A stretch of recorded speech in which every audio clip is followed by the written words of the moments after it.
melihat industri baja akan terus menunjukkan daya saing yang baik, terutama atas pengalaman kami di tahun yang lalu bisa menembus pasar ekspor. Jadi kegiatan ekspor tersebut sekaligus membuktikan bahwa produktivitas industri baja dalam negeri akan terus berjalan, dan ini juga merupakan suatu pertanda bahwa tingkat permintaan terhadap industri baja lokal mulai kembali tumbuh meski dalam tekanan COVID-19 ini.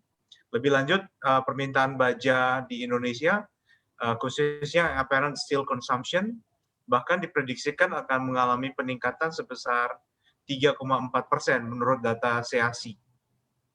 Demikian dari saya sih.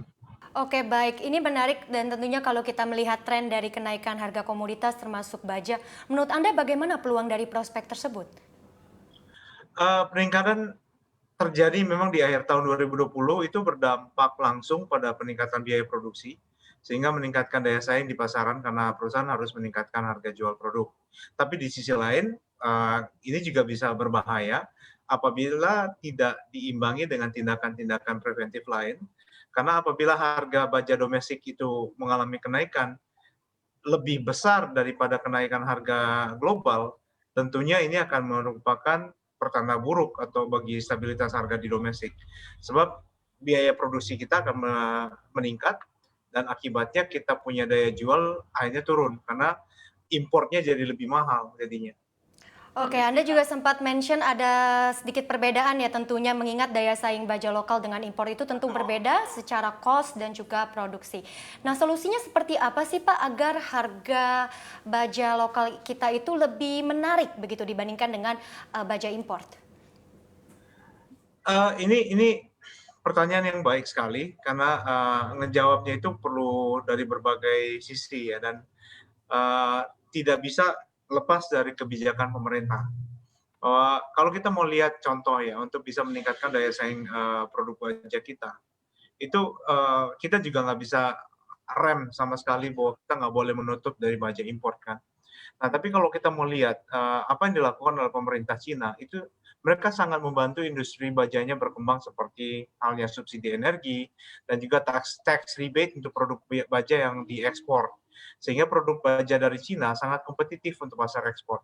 Nah, pemerintah Indonesia diharapkan dapat melakukan, kalau tidak seperti persis yang dilakukan China, tapi setidaknya melindungi produk baja, khususnya untuk industri dalam negeri dalam konteks perdagangan internasional.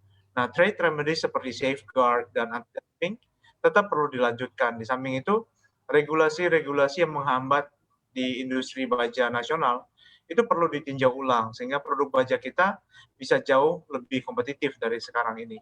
Contohnya, Slack misalnya. Slack ini adalah hasil produksi baja atau apa ya, side product atau side effect dari produksi baja yang sampai saat ini masih dikategorikan di Indonesia sebagai limbah B3. Padahal hampir di seluruh dunia, slag baja ini sudah digunakan untuk memperkuat infrastruktur dan pelestarian lingkungan. Di Korea Selatan bahkan mereka menjadikan rumpon di laut. Namun di Indonesia kita masih masuk sebagai kategori limbah B3. Nah, jadi kami berharap pemerintah melalui kebijakan-kebijakan positif akan terus mendukung sehingga industri baja nasional bisa lebih baik bertumbuhnya, memenuhi permintaan dalam negeri, dan agar juga bisa bersaing dengan produk global. Itu dari sisi makro eksternal perusahaan. Dari sisi internal perusahaan pun tentu kita harus melakukan banyak sekali efisiensi dan improvement, termasuk mempergunakan teknologi tinggi dalam produksi dalam proses produksi baja.